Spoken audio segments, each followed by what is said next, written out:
Welcome to the Sunday Times Lifestyle Trend Talks. It's an online discussion. I'm your host, Aspasia Karis. I'm the publisher of the magazine Supplements and Lifestyle. So today we are going to be joined by the delightful editors and contributors of our various lifestyle verticals: food, home. Home is very upset to be here. She says she will never do it again.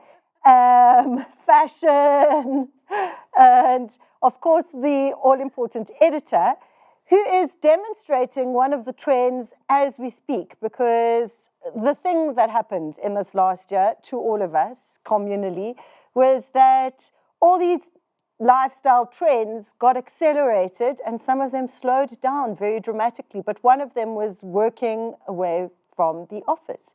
We are in the most beautiful studio in the Arena Holdings building. Can I just say how delightful it is? It's been styled by Valance and the delightful Liana, who is ignoring us as we speak. The last time we did this, we were doing a lifestyle quiz, which was our first foray into the digital world. And we realized, oh my word, there are a lot of things that can go wrong digitally speaking, and not least the fact that not everyone has a halo light at home. So Zoom became a thing of the present. I think it may be the word of the year, Zooming.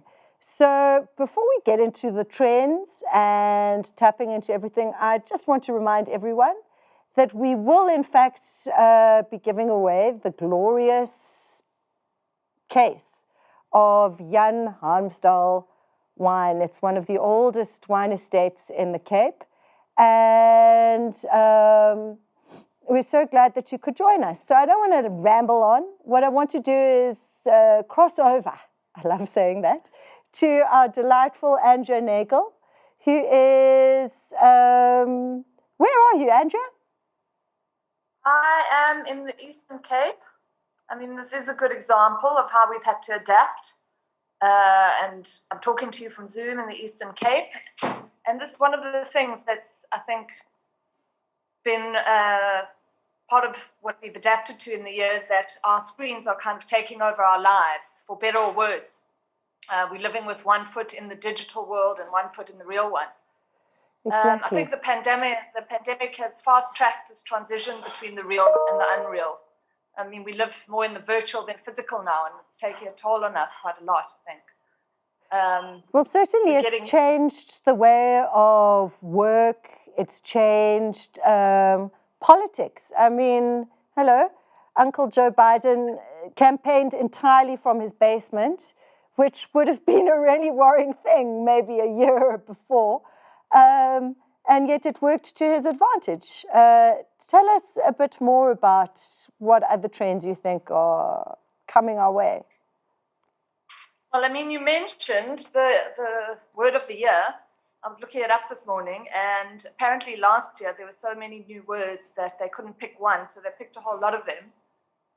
Pandemic, work from home, remote, unmute was a big one. Matter was one, face masks, key workers, post-truth, quarantine, social distancing, the new normal, and unprecedented times. But the word apparently for this year is resilience, which is quite a hopeful and uplifting one, I think, after what we went through last year.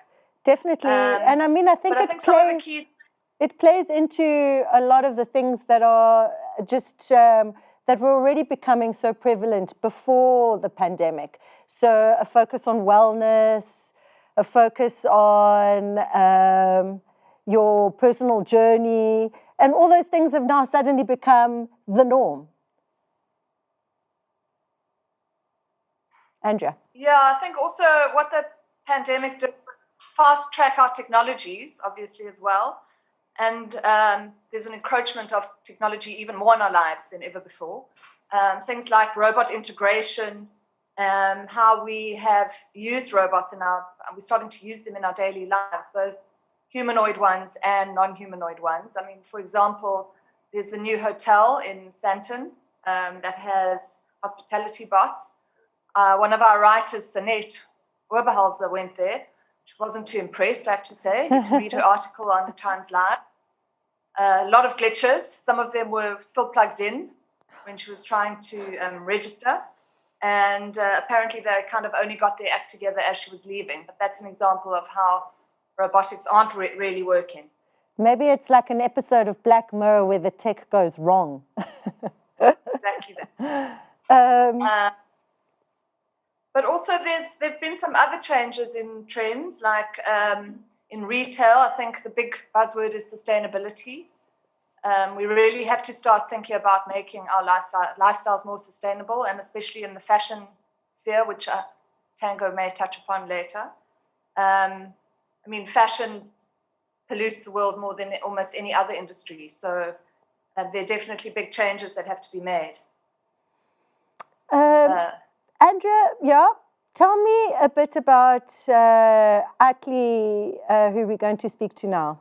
She's one of our contributors. Yeah, Atli is a really beloved contributor to our supplement. She's a writer.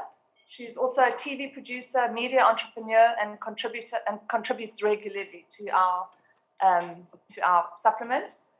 And we're also chatting to Siebes. Yeah, and then we've got Sibu, who is also a passionate communicator. He's worked as a radio presenter, communications manager, and journalist. Sibu, are you there? Good morning, everyone. Yes, I'm here. Thanks so much for joining us as our guest star of this lifestyle webinar. Thank you very much for the invite. I really appreciate it. Pleasure. So I'd just like to ask you a couple of questions. What role do you think that lifestyle plays in the average Joe's life? I think when people see or hear the word lifestyle, they forget the first four letters, which is life. And that's exactly what lifestyle is. It covers absolutely everything. You know, so when you think of society, what we do matters because it shapes who people are. So, for example, if you read an article about a female entrepreneur in the business side of the arts, you know, in conjunction with Business Arts South Africa, then all of a sudden you know that as a young female somewhere in South Africa, you can make it. You know, so it's not just, I know people think it's lifestyle, it's glamorous, it's free gifts and all of that, but it's so much more. I think when someone reads the lifestyle section of the Sunday Times, they really do see that it makes a huge difference in every person's life, because lifestyle is life. It's books, it's theater, it's so much more. And what do you love most about the worlds of arts and culture? You often contribute to us on arts and culture. I mean, you were very upset about the Few God Theatre closing down. I think you're an avid... I'm still upset. I love telling untold stories. So, you know, there's a lot of stuff that has become commercialized. But I really do think the great stories in South Africa are in what I term unsavory parts of South Africa, you know, where people think, it's not so safe, or it's not so sanitized, it's not all of these things. But that's where the next great storytellers are. So downtown Joburg, you know, I often cycle to Joburg, and this is now 5, 6 in the morning, and you get groups of people at 6 in the morning reading books, believe it or not. You know, there are people that are telling stories to each other at 7 in the morning on a Saturday. So that for me is just, it's a different way of telling stories. Obviously, poetry has been around for forever, theater has been around forever, but just getting a different take on it, and from different voices as well. I mean, if you switch on your TV, it's the same faces, same voices on radio, but just for me, the alternative. That's what's important. Thanks so much. And Atli, can I ask you a few questions now? Yes, good morning, Andrea. Hi, so happy to have you here. That beautiful smiling face of yours. What are you working on covering in the next coming months? What are your interests? At the moment, what I am trying to do is to cover diversity and inclusivity in a less buzzwordy way. I think, as you were mentioning earlier, technology has really accelerated things significantly. And one of the things that it has done is that in times of adversity, the world has been smaller. than ever. You know, I think that, you know, the BLM protests, for an example, literally felt like they were happening in our living rooms. And I think it puts into stark importance representation. And so I think when we look at lifestyle, it is one of the most substantial things because it's, as people described, how we live our lives. And I think being more conscious about what we consume, who makes it, and its direct influence on us is one of the things that I want to cover quite broadly, but in fun and accessible ways. But I think one of the most exciting things that I've come across in recent times that I'm definitely going to cover is how people are starting quite early, and not in an intrusive way, but trying to normalize representative goods, services, toys, all sorts of things for people from a young age to already start interrogating that we're all different and that is actually very beautiful. And so that's what I really want to cover and curate from a lifestyle perspective in the upcoming months. Thanks so much, both of you, for coming in and being our guest stars. I think we're moving into the studio now with Aspasia and Liana. Indeed. So we're back in with our reluctant decor director, Liana Skuman. Liana, we spent basically more time in our homes, unprecedentedly, than we had, I think, ever before. I mean, I suddenly found myself fixating on every single element of my house.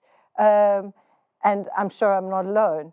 And whilst I felt immensely fortunate to be a person in a possession of a house where I could worry about decor, I mean, the way we live reflects what's happening in our society. Tell us a bit about the new trends. I do think that there's a collective movement towards like nostalgia, and people are really trying to find comfort because they're at home and more than ever before. So it's kind of like you say, you see things that you've never noticed before that you want to change, and it becomes a little bit obsessive for some of us. It's a bit ridiculous. Ready, and also steady, what's renovate. interesting is that there's a huge boom in the property market worldwide where people are relocating to places where they feel comfortable to live instead of where they used to live, because now you work remotely. So you can live anywhere. You can be like Andrea in the Eastern Cape. Exactly. And she promises she's coming back. Exactly. And it's quite interesting because people have moved more than ever before. Yeah, there's been a move to the countryside. Exactly. And even I have been guilty of it because I was like, I don't want to live here. I want to live somewhere else. And I moved somewhere else where there's more outdoor space and whatever. So I think there's a movement towards going into comfort even more. And then in decor elements, I think that there's definitely, you know, that whole thing of nostalgia that I was saying is that people are going back to the things that makes them feel comfortable, like the granny sofa or the granny pattern. That's like something that you have from childhood that kind of brings a little bit of comfort and reassurance. I mean, in the sense of harking back to the past. Exactly. People had already started knitting for a very long time, but I think there's been an escalation of that sort of stuff, growing your plants and pottery. I mean, I was reading that there's like a very strong move towards things that... Artisanal things that had almost fallen into disuse. Yeah. And people are like kind of focusing more on them. Making their own things. Yeah, there's definitely a movement in making and kind of creating. And I think people are much more creative than they used to be. Because now you have time and you're like, oh, maybe I should take up drawing again or weaving or knitting or whatever, because you have this time. And I know that there was also a huge boom in guitar sales because people have taken to playing their own instruments. Because you're at home and you kind of like, you can only watch that much TV and be on a screen that much. Well, I don't know so much. I mean, I've been watching a lot of series, just say. But yes, I understand you can multitask whilst you can embroider. But there's stages where you're like, okay, cool, I need to You can weave your little basket. That's true. No, definitely. And then there's gardening is also quite big. A huge thing. So indoor gardening? Indoor, definitely, because plants obviously calms you down, good for the air, all that kind of stuff. But what I also saw is a lot of people are starting to grow their own vegetables, hence the reason why I started to get Jane on board to do a whole thing on how to grow your own vegetables. Because it's like, at the end of the day, you actually want to be off the grid. I know, one of my projects even was if it's just a little bit. to grow my backyard farm. And how's The that only going? thing I've managed to really grow with any success is cabbage, or not cabbage, lettuce, which I was kind of doing before anyway. I didn't need all those beds, but you know, they make me feel good. But it's a good start, actually. It is a good start. And off the gridding, sustainability again. We're going to move towards home-produced things because Hilary Biller, our food editor for the Sunday Times, is in her kitchen. And we're crossing over to Hilary so that we can talk about the fact that people took to extreme homebrewing. Not just gin in the bathtub, but also what was our most popular hit on the lifestyle? It was actually pineapple beer. And it was so interesting because it came back over and over again with the different alcoholic bans or bans on the sale of alcohol. I'm actually not in my kitchen. I'm actually in the lounge. But anyway, you know, one of the devastation of COVID, there has been a positive spin-off in that people have really rediscovered their kitchens, which has been wonderful. You know, cooking has become sexy. Home food is, you know, nobody looks down on home comfort food anymore. I mean, I'm talking. To be honest, nobody could go out for a very long time. So, I mean, that was a bit of an issue. What I'm saying is we've rediscovered the joy. Hilary, won't you press that little button on your screen? There's, there we go. So is that better? Much better. Okay. You know, there's so many, you know, in finding, rediscovering that you can cook, and to be able to cook is quite sexy now. You know, in the past, it was sort of looked down upon as a job that only women did. But really, it's come of age. And, you know, we've also learned how to spice up our pantries. Virtual cooking classes, which have taken us to a whole nother level. And picnics, I sort of feel that picnics have taken over from a braais in a way, that we are embracing more of a plant-based lifestyle. You might not be a vegetarian, but you certainly would look and consider a plant-based food and eating outside. And I think even if you watch all the celebs like Nigella and Jamie, their cooking has become so much more relaxed and accessible. I mean, even Nigella's thinking of waste and using banana skins to make curry. And so, Hilary, if you had to think about one ingredient that suddenly became the overwhelming ingredient other than sourdough, what is coming our way? And kimchi, because those were like maybe the ingredients of the last year. What is coming our way in the future? Banana skins. Well, I see pea protein is really overtaking from soya. So if you go and look out in the supermarket shelves, you see sort of lentil crisps. They're taking over from traditional potatoes.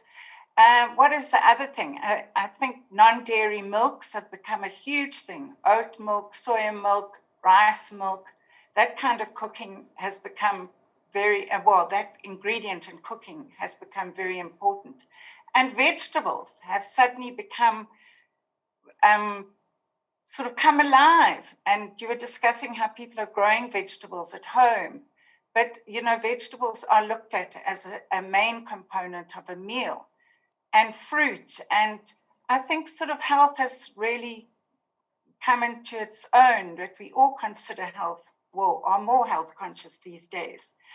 I mean, it's fascinating to see. One of the trends is that we're going to be eating meat that is made in laboratories. I mean, in Singapore last year, they launched their first chicken that has been made in a lab. And I mean, they're selling it in restaurants over there. Chicken nuggets that have been made from stem cells in a petri dish, which to me sounds really quite frightening and intimidating. And I'm also wondering how actually sustainable making your chicken in a petri dish is. But I mean, one has to agree that it is also a problem that way that farming was happening. So I think people are much more concerned about how their food is made. Certainly, and you know how animals are treated. I think this is why this move has been to creating meat in a laboratory. We can't sustain feedlots and put poor animals through all what we do to enjoy them on our plate. It doesn't seem right any longer. And also, going along with pineapple beer, I know it can be really, really boozy, but we've also discovered the joy of a non-alcoholic lifestyle. And if the trend of non-alcoholic drinks moving in, you know, you can also be equally happy with a non-alcoholic cocktail and have fun.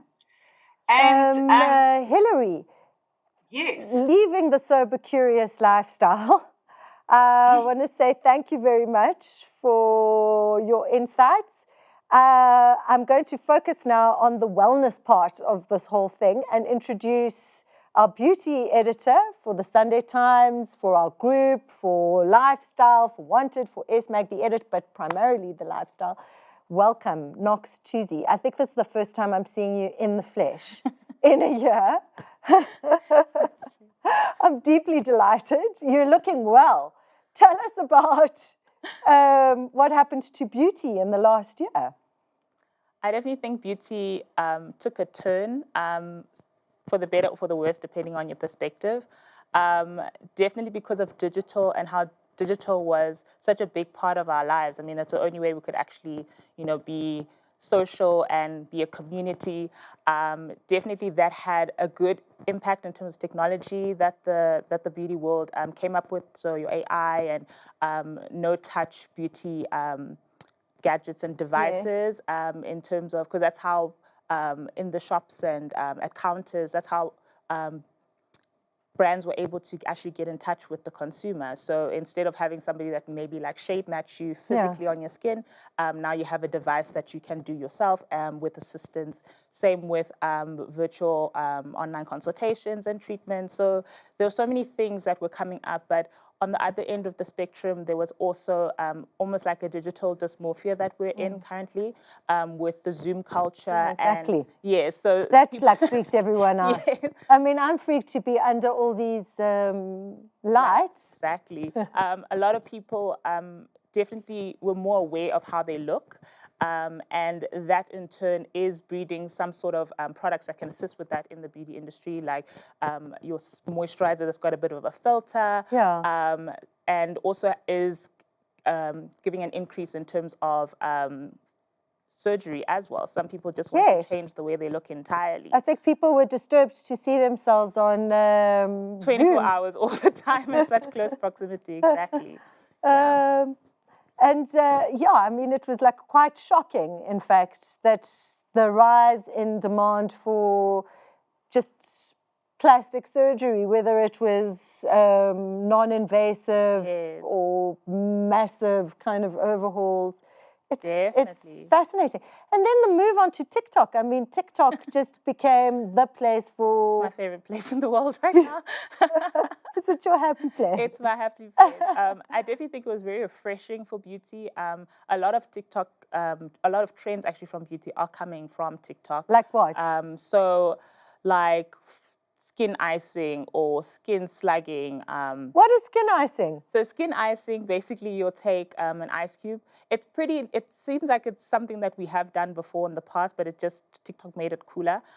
So you take an ice cube and you'll rub it on your face, and it's supposed to help with inflammation, supposed to tighten the skin. Now she tells me I should be watching more TikTok. You should be watching more TikTok, definitely. So I think it really gave a refresh to beauty, especially with TikTok and with Gen Z. We all talk about Gen Z. Gen Z is like the future at the moment. So I think it definitely just gave a new lease on life in terms of beauty at the moment. And in terms of gender fluidity, because that was a huge trend, I think just the fact that like men are also and women are also everyone is also interested in. Tell us a bit about that, because that is a huge thing that we'll discuss with Tango, our fashion person of the moment. Yes. So the gender fluidity of it was actually quite interesting as well. I was actually quite happy to see that men are actually getting into beauty, getting into grooming, and there's a very big trend that has kind of come from TikTok, which is the guy liner. So guys are getting back into that very like rocker eyeliner wearing type Yes. of vibe that was popular like in the 80s and in way back. So it's quite interesting to see guys do tutorials on TikTok to other guys saying, hey, this is how I wear my liner, this is how you can wear yours. So I think it's really opening the playing field in beauty and in grooming, and also giving men a place in the beauty industry. So it's not just about women or for women. Yeah. It has to be more diverse and more inclusive. Thank you. I'm going to actually take this conversation further with Tango Ntwasa, who is our digital features writer on fashion. Tango, tell us a bit about this trend in your experience from the fashion perspective. You know, fashion is an industry that's constantly just going to respond to what's happening globally. And I think with a lot of the Me Too conversations and GPZ coming up, it's one where we sort of really question how we dismantle the idea of patriarchy, and that response is through how we can now dress sort of in a gender fluid way. And I think a lot of men have responded quite positively to it. I mean, we see it with a lot of the celebrities we see on covers and the way that the designers are approaching it on the runway as well. So tell us a bit about that. I mean, there was a trend coming where there was gender fluidity on the runway. People were presenting collections that weren't male-oriented or female-oriented, but sort of a continuum. And it's really come into its own, other than the fact that, is there still a runway, Tango? I mean, we look at London Fashion Week and how they sort of just completely disregarded the idea of let's have a men's fashion week and a women's fashion week. Let's just combine everything, and it's a much more sustainable way also of approaching fashion. There is still a fashion week. I mean, it's never going to die, I think. And it's an exciting way to challenge ideas and to get to see how each of the fashion weeks, whether it's global or even here locally, get to sort of really rethink the ideas of fashion is quite exciting. Tell us a bit more about what else you see coming our way. Something I'm really excited about is how virtual fashion is kind of taking over. So you have something called non-fungible tokens, which is this big boom in the art space where you could buy an item online and it's sort of just one of a kind. You can't really do anything with it other than on that space. And considering how we were also sort of cooped up inside on our computers, fashion's responded by creating virtual clothing, which you can only wear on your computer. So you have this image of yourself, which is sort of designed around the garments. And I think Gucci had a sort of a virtual sneaker that was really quite a unique and very expensive. I mean, there's hoodies that go for 60,000 through the virtual space. And yeah, I think it's quite a strong movement that's really just redefining how we do fashion, how we dress. That's just beyond when we're outside. And even local designers are doing quite well as well. I remember 2019 and how they were contributing over R1 billion into the GDP, and everyone sort of moved towards supporting them. And it's an important time to support local talents, which needs to become common now as a name. And we find the Shivilani skirt that stuff was 60K and selling out is Tebe Magugu having such a huge international kind of resonance and feel, like things coming out of Africa. And there are own things as opposed to people coming to Africa and taking from us. I thought that is actually one of the most marvelous things to come out of the last year or two, certainly, because of the the fact that digital has enabled us to kind of experience everything as almost flat. It doesn't matter where you are, you can produce amazing content that speaks to everyone. Absolutely. Tango. Even the sustainable approach that they have is quite amazing from local designers, whether it's Makosa or Sidiso Kumalo, who is also another LVM matron, much like Tebe Magugu, who has an incredible way of rethinking the way we produce clothing. I just want to ask you one last question. Are we going to move away from the sweatpant?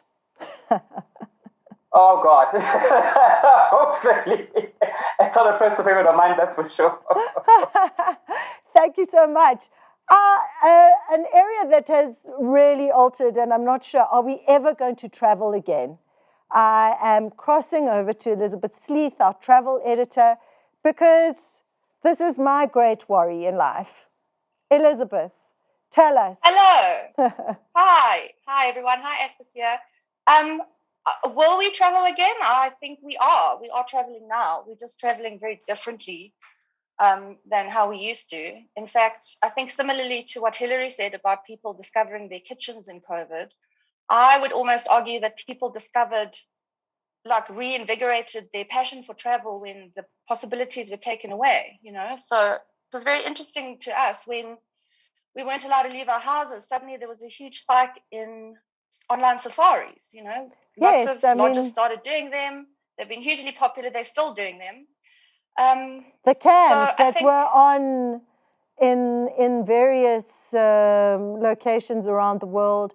And also apparently people are just obsessed with watching nature documentaries on Netflix. Yeah. Those are the most popular things.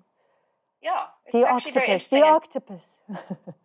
Is he your and teacher? then obviously, the octopus, yes. But, and so of course in South Africa we have been, I think, since, you know, when the restrictions lifted even slightly and we were allowed to start going out in our own provinces, we routed around and found hiking trails. Gauteng was hard, but we found a bunch, and it was very rewarding to find that we were hearing people were going out to those places with a physical copy of the page that we had published, and they were checking off those hikes. So I think it's a lovely reflection of our determination to kind of make a plan, and whatever we're allowed to do, we will do. So I think for now, obviously, we're quite limited to domestic. And as things slowly open up, I think people are going to seize the day. And so there are a few countries we can travel to at the moment. I mean, what I'm really interested in is Sri Lanka. Apparently, that was becoming one of the biggest destinations before the lockdown. Yeah. I mean, I think the biggest thing to consider for South Africans particularly is not necessarily just where we can go, but how can we get there and how convenient is it going to be?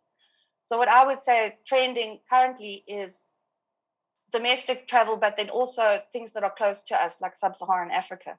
I'm actually going to Botswana next week, which will be my first international trip since late 2019. So that's crazy. But as the travel editor, is sustainability, I mean, obviously a huge thing that happened during the lockdown was the fact that people weren't flying. And so business travel apparently is going to be reduced by at least 30% after so people aren't going to necessarily hop onto planes at the drop of a hat for a meeting, for a 30-minute meeting. But tell us a bit about how sustainable travel may be coming our way.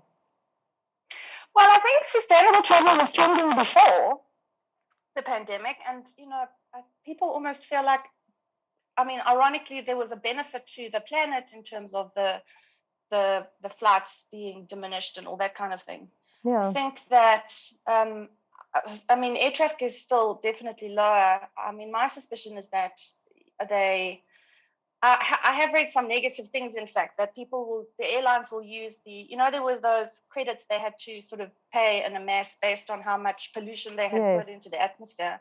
And because they've sort of built up so much saving now with having not been flying, that they will use that as a loophole. But sort of more close to home, there's pretty much every single hotel or, you know, lodging we hear from are always sort of punts their green credentials, and they're doing sorts of things like, you know, their own waste recycling and growing their own food. And I mean, it's a trend that people really can't get away from. The trend I'm loving is that you can get into all these places that were previously prohibitively expensive because of the international tourism, the international dollar. And I'm just so glad that we can actually get in there at the moment. So that is pretty marvelous. I'm going to turn now to Jennifer Platt, the marvelous Sunday Times books editor, who has been keeping us in literature. Tell us, Jen, what is coming our way? Hi, Aspasia. How are you? Good, thank you. I have a book because, is crime going to carry on. Yes, real we crime. have real crime, true crime. I mean, Woman that's a in big thing peril. at the moment. But what we are seeing, I think it's also a Netflix influence, is that crime is taken to different countries. And so we're getting all these books from different countries. I just never knew there was so Yeah. much Scandinavian crime. Well, there's so much Scandinavian crime. And now we It's a have very dangerous place to live. Barbados crime. Really? And we have Indian crime. And we have like all of these cozy international thrillers, you know, are set in all of these different places that we have access to. And as Elizabeth said, you know, because we can't travel there, so let's read there. Yes, let your So mind travel. Go on vacation in your mind. Exactly. In your book. And exactly. So people are loving the international travel books.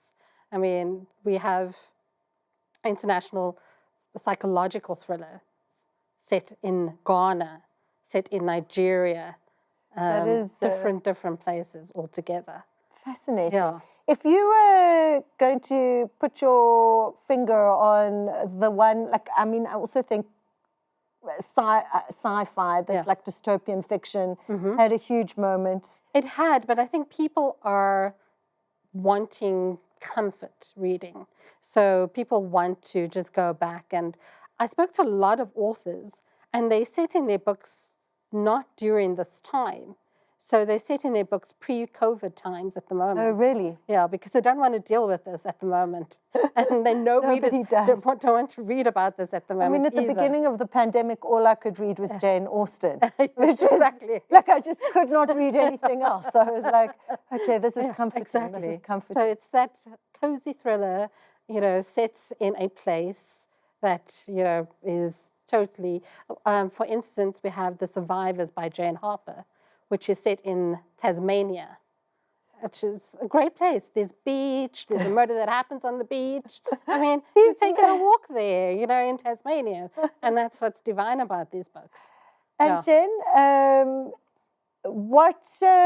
mean, I saw the Booker Prize this year was kind of set in a place of childhood peril. Yes. In Ireland, Scotland, Scottish. Sugarbean, yes. Yes. Yeah, I think what we are seeing as well is there's a lot of these memoirs coming about. So in South Africa, on our cover this coming week, we have Shubnam Khan. Yes. And her memoir is about how I accidentally became a stock photo, and travels to different countries. And it's very funny. It's accessible. It's, you know, down to earth. It's no longer the grisly misery memoir kind of thing. Yeah. So it's autofiction with like a positive outlook. Exactly. Now everyone is saying that we're entering a great Gatsby moment. I mean, one of the beauty trends is that the bob is back. The bob is back in fashion. I see you with it. And the bob is back because we're going to have an efflorescence like the 20s. Yes, yeah. I think everybody wants to think that, you know, this Great Depression is ending and we're going to get into a place where there's fun and flappers and, you know, we will be able to, get to this, I don't know, the space where we can explore happiness again. So, and I think that's coming through in a lot of books. There's no longer, like I say, that dire, horrible, you know, Angela's ashes. Okay, we're coming out of that. I got slightly worried with that Booker Prize, I have to tell you. But it was a strange book because it was depressing, but at the same time, uplifting. Uplifting. Yeah. Thank you so much. We're going to uplift ourselves into, take to the streets with Thomas Falconer, our motoring editor. Thomas,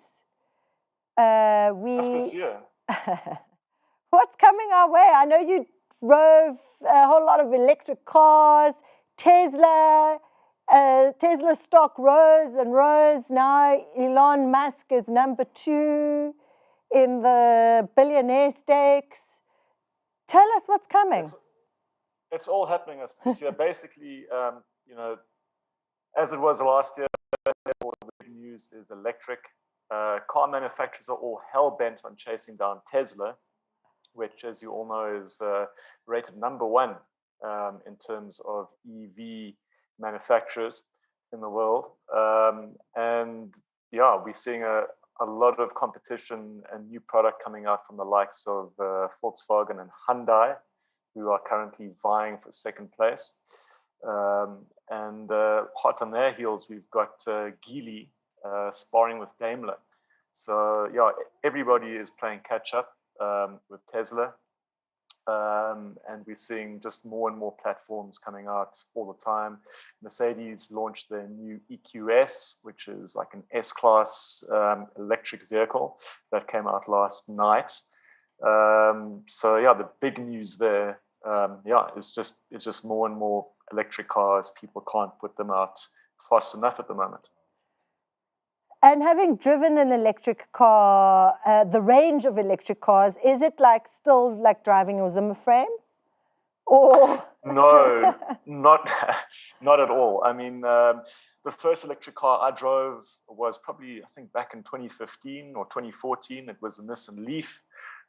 Didn't have a great range. It struggled to get from here to Centurion on a single charge. But you know, electric cars are like computers and smartphones. The technology is improving daily, and we're getting more and more range out of a charge. Unfortunately, battery technology is expensive. So manufacturers are also looking at ways to simplify the manufacture of battery packs. Companies like Tesla, Daimler, they're looking at ways to make super batteries, which will offer, you know, close to 1,000 kilometers on a charge.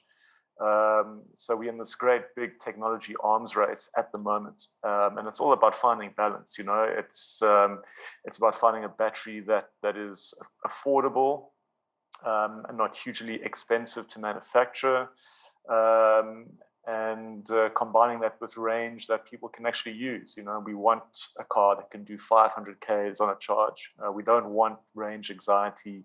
We don't want to carry around, you know, long extension cords and power plugs and spend our lives scavenging for plug points. So like our phones, these are like our phones exactly, when they run out. Exactly like that. Exactly like Please our phones. tell us, I mean, that there are other developments in motoring other than... Definitely they are. You know, at the moment, it's all about sustainability and people scrabbling for the future of transportation and what's going to be powering it. As I said before, battery electric vehicles are just at the top of the pile, but the industry is also looking at creating synthetic fuels. And one of my favorite manufacturers, Porsche, they're working on a new e-fuel, which is basically a synthetic fuel made out of CO2 and hydrogen. And it's manufactured using renewable energy. So it's kind of climate neutral, which is really cool. It's 85% cleaner than traditional fossil fuels like petrol and diesel, and we can use it in our current, petrol infrastructure and in our normal petrol cars. No modifications have to be made. So this is actually a big development. It's quite interesting, and it'll keep our internal combustion engines on the road for a much longer time, should it be embraced on a mass scale. You know, it's all very well having electric cars, but we've got millions and millions of petrol powered cars that still have life and still can keep on going for a very long time. So that's a trend that's you know, got a lot of traction at the moment, and I think we'll see some big things coming from that side of the fence in months and years to come. I mean, what interests, or I think is happening now also, is that people are taking to the road trip. I mean, it combines with the fact that you can work from anywhere, and this desire to escape your constrained environment. I've heard of so many people just heading off into the great outdoors. The great blue yonder, yeah, exactly. Look, you know, people are embracing cars. Over the last couple of years past, there was a big drive for people to, you know, sort of get into ride sharing. They were looking at leasing cars instead of actually owning them. But then COVID came along, and people want to own their own cars. They want to have that that safety cell. They want to be able to get into a vehicle with their mask, their hand sanitizer, and know that they're not going to be coughed on and sneezed on. So the car is now seen as this kind of safe haven. And what about self-driving cars? cars? Convenient. What about self-driving cars? Yeah. Well, that's also. I mean, that's been on the burner for a long time. It's got a long way to go. Just because of government legislation, there are whole lots of rules and things that dictate what cars can do and can't do on their own. But that's something that we're slowly getting to see, coming more and more into new motor vehicles. But for the time being, it's still going to be driving them ourselves and getting from A to B, using our own heads, which I think is probably better. So Timon Smith, our film and TV critic, our couch surfer, you've been watching a lot of TV and a lot of movies over the years, and now everyone's joined you in this overwhelming lifestyle choice of yours. Tell us a bit about it. What's coming our way? Other than, as I said to Jen, a lot of like sort of post-apocalyptic kind of disasters and spacemen stuck out in terrible like sort of consequences in space. What else is happening there? Well, I mean, obviously the battle in visual entertainment has been between the things you can do inside and the things you have to go outside to do. And at the moment, thanks to COVID, everything inside that happens inside is growing exponentially, and everything outside is basically fighting for its life desperately and about to die. So obviously, as things are supposedly normalized in the big centers of production in the US and the UK, all the blockbusters that fans were looking forward to are theoretically, supposedly on their way to cinemas. But with vaccine inequality, it's going to be interesting to see whether, if hundreds of millions of US viewers are able to go to the cinemas, what that necessarily means for South African audiences if we're not in a position to do that. And obviously, streaming is stepping into that space, and streaming has essentially grown by leaps and bounds over the last year and is going to be the future of cinema. So tell us a bit about, I mean, I think like African production has actually benefited from the streaming trend. It was benefiting from the beginning to benefit from the streaming trend before COVID hit. Obviously, it's a big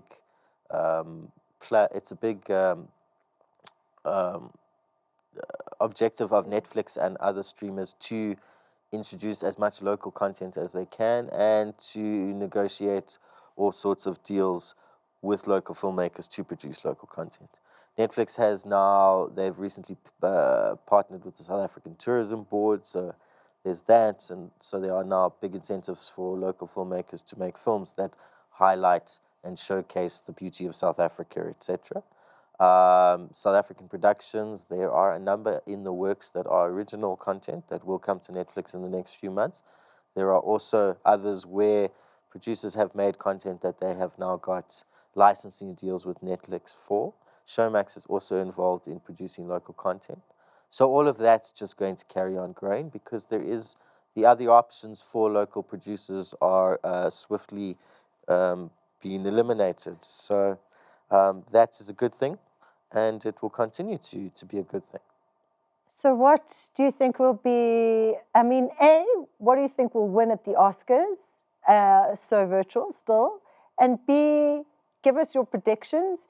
And B, what do you think we'll be watching in the next year? What are the big sleeper hits that we should be aware of? Well, what will win at the Oscars is Nomadland, starring Frances McDormand, which will win Best Picture, Best Director, Best Actress, at least. Best Cinematography, probably. She is pretty marvelous. Yeah, that's looking like the big winner.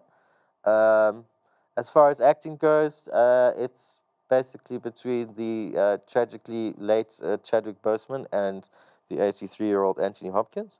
We'll see what they decide. I think fan favorites would be Postman, who'd be only the second actor in history to win a Best Actor Oscar posthumously. Who was the other one? Peter Finch for Network in 1976. Sleeper hits coming to our screen soon.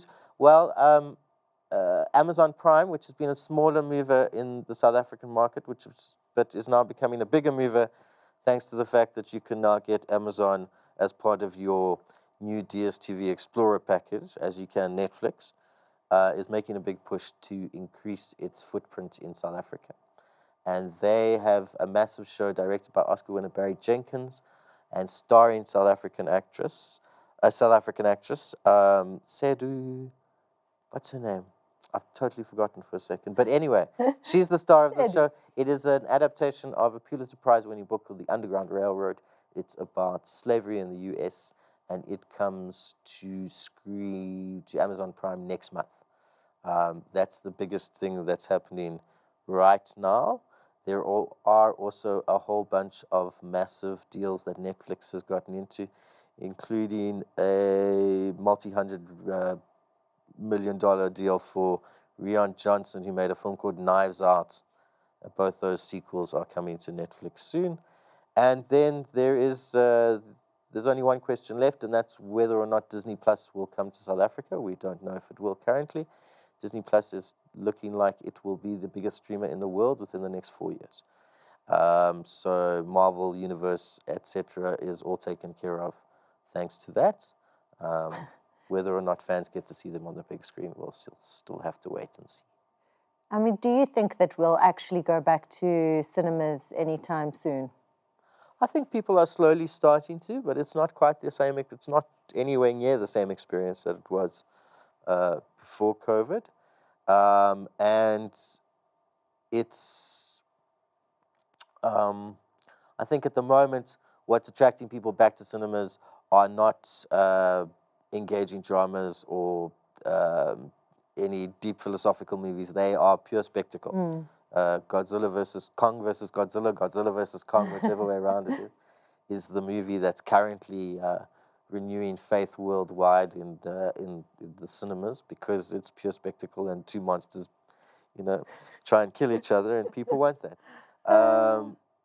They're obviously in South Africa with a very small distribution kind of markets, and that can cause in business rescue and so on. Distributors are really relying on big spectacle-driven blockbusters to pump the money back into the industry. So we'll have to wait and see what happens to those, because all of those releases are obviously uncertain at the moment. And I'm sure that given that kind of thing, South African audiences will loyally return to the cinemas and ensure that they continue to survive. What quality of content they'll continue to pump out over the next few years, I can't say. Tell me what you've been watching. What have I been watching? Yeah, what are you obsessed with that we should be watching? I mean, I'm old school, so I spent the beginning of the lockdown rewatching The Sopranos, which is, brilliant. I feel like we were on the couch. and then, well, you watch The Sopranos, then you listen to the Talking Sopranos podcast, which is hosted by two of the stars. Then it adds a new dimension to it. I mean, audio, speaking of the podcast, audio is the one thing that has also had a huge lift over COVID and has just become a thing. Well, it's easy to do. Yeah. You don't need any resources. You don't need to go anywhere. And you can do it all via digital communication. So podcasts and that kind of thing are thriving, even more than they were before, especially ones that involve people having discussions about things and don't involve investigations and going out into the field. Other than that, I am, what am I watching?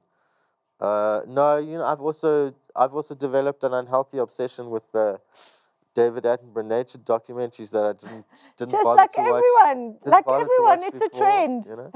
So there's a new one. I'm watching that. It's called Life in Color. I am watching The Underground Railroad because I'm a critic. I get some early access. So, but that's only coming out next month. And then I have no idea. There is so much television at There the is moment so that much. it is incredibly hard to keep up. And it's also not... It's eating into my wellness, into my sleep. We also don't always get everything at the same time as everyone else. Oh. So, you know, we have to wait a bit. But it's all eventually going to come, so don't worry about it. You'll be fine. Thank you so much, Timon. I am going to cross over to Andrea. It's been actually a whirlwind of information. And I'd like Andrea to just bring us back down to print. Tell us why we should be reading this Sunday's lifestyle. Andrea? Well, if hearing everybody here today hasn't convinced you, then I don't know what will. But I mean, clearly we know what's coming. We know what the trends are for the future. We've got our finger on the pulse of what you should know and what you should be reading.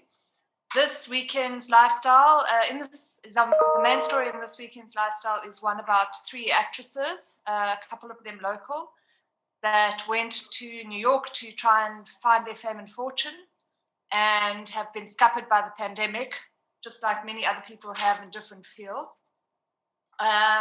There's a lot of other stuff in there as well. So in each of our verticals, you can find what you need to know this weekend. And just I'd like to say in closing, goodbye. I mean, thanks so much to everybody who was part of this webinar.